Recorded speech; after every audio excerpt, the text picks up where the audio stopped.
नमस्कार दोस्तों, आइए देखते हैं देश दुनिया की वह बड़ी खबरें जो राजनीति, समाज और लोकतंत्र से जुड़ी है। लेकिन वीडियो देखने से पहले आप लोगों से एक छोटी सी रिक्वेस्ट है। अगर आप सच्चे पत्रकार को सपोर्ट करते हैं तो वीडियो को लाइक करें और कमेंट में बताएं कि आप हमें कहां से देख रहे हैं। तो चलिए शुरू करते हैं। पाकिस्तान के नूर खान एयरबेस पर फिर अटैक। भारत ने ऑपरेशन सिंदूर में ब्रह्मोस से किया था तबाह। तालिबान के 415 लड़ाके मारे गए। पाकिस्तान के नूर खान एयरबेस पर हमला किया गया है। ये हमला अफगानिस्तान की ओर से किया गया है। तालिबान और मुनीर की सेना में संघर्ष चल रहा है। पाकिस्तान का नूर खान एयरबेस वही इलाका है जहां भारत ने 2025 में ऑपरेशन सिंदूर के दौरान ब्रह्मोस मिसाइल से धावा बोला था।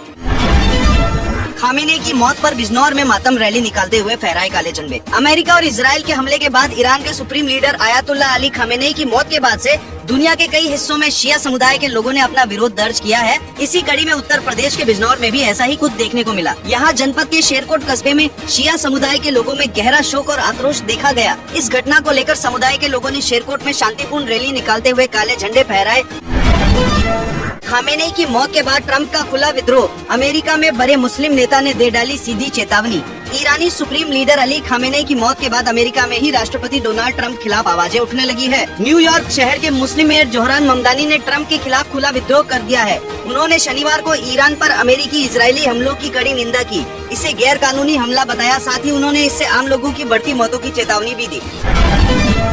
अरविंद केजरीवाल के बरी होने पर अन्ना हजारे का आया बड़ा बयान। दिल्ली के पूर्व मुख्यमंत्री अरविंद केजरीवाल और पूर्व शिक्षा मंत्री मनीष सिसोदिया समेत 23 लोगों को आबकारी नीति मामले में बड़ी राहत मिली है। दिल्ली की राउज एवेन्यू कोर्ट ने लंबे समय से चल रहे इस मामले में दोनों नेताओं और 21 अन्य को बरी कर दिया है। इस पर अन्ना हजारे ने भी खुशी जताई है। अन्ना हजारे ने कहा, हमारा देश अपनी न्यायिक और सुरक्षा प्रणालियों की ताकत पर चलता है। अब जब अदालत ने अपना फैसला सुनाते हुए कहा है कि अरविंद केजरीवाल दोषी नहीं है तो इसे स्वीकार किया जाना चाहिए। सामने गिर रहे बम, हमें बचा लीजिए। दुबई में फंसे पूर्व विधायक संजय शुक्ला ने पीएम मोदी अमित शाह से लगाई गुहार। ईरान, इजराइल और अमेरिका के बीच छिड़ी भीषण जंग की तपिश अब मध्य प्रदेश के इंदौर तक पहुंच गई है। खाड़ी देशों में बिगड़ते हालातों के बीच इंदौर के पूर्व विधायक संजय शुक्ला समेत शहर के कई बड़े उद्योगपति और व्यापारी दुबई में फंस गए हैं। हालात इतने डरावने हैं कि संजय शुक्ला ने सोशल मीडिया पर वीडियो जारी कर गृह मंत्री अमित शाह से मदद की गुहार लगाई है। रिंकू सिंह टीम इंडिया से जुड़ने से पहले हुए भावुक रिश्तेदारों से कहा, मां का ख्याल रखना। टीम इंडिया के खिलाड़ी रिंकू सिंह को T20 वर्ल्ड कप 2026 के बीच में पिता का देहांत होने के चलते अचानक घर वापस लौटना पड़ा था, जिसके बाद अब वो अंतिम संस्कार होने के बाद वेस्टइंडीज के खिलाफ अहम मुकाबले से पहले फिर टीम इंडिया से जुड़ने के लिए कोलकाता रवाना हो गए हैं। उन्होंने जाते वक्त अपने करीबी रिश्तेदारों से मां का ख्याल रखना को कहा।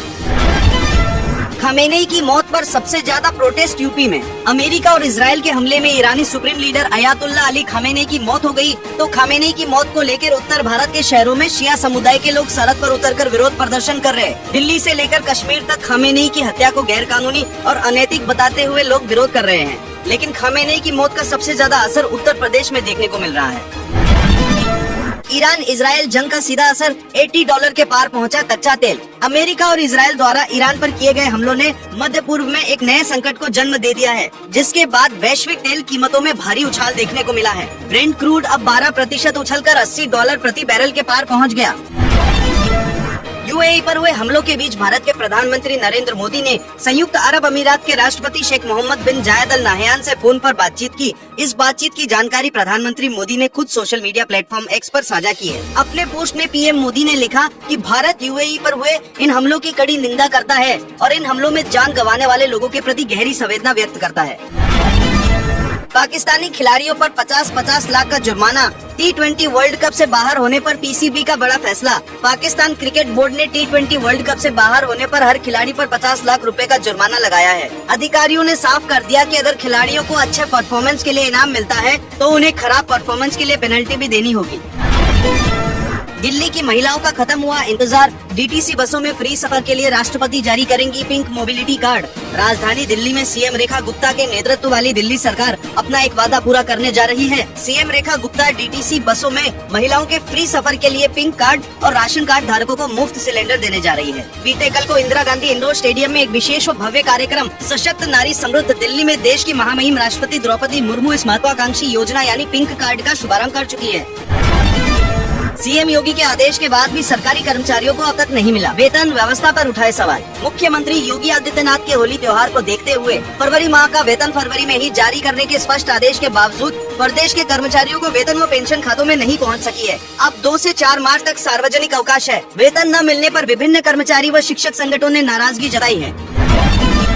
दिल्ली एयरपोर्ट पर 4 करोड़ 35 लाख का सोना जब्त, महिला समेत 3 विदेशी नागरिक गिरफ्तार। दिल्ली के इंदिरा गांधी इंटरनेशनल एयरपोर्ट पर कस्टम विभाग ने 2 अलग अलग मामलों में 3 किलो से ज्यादा सोना जब्त किया है। 4 करोड़ 35 लाख रुपए के इस सोने के साथ चाड़ की एक महिला समेत 3 विदेशी नागरिकों को गिरफ्तार किया गया है। अधिकारियों के मुताबिक अलग अलग तारीखों पर हुई इन कार्रवाइयों में सोना बेहद चालाकी से छिपा कर लाया जा रहा था।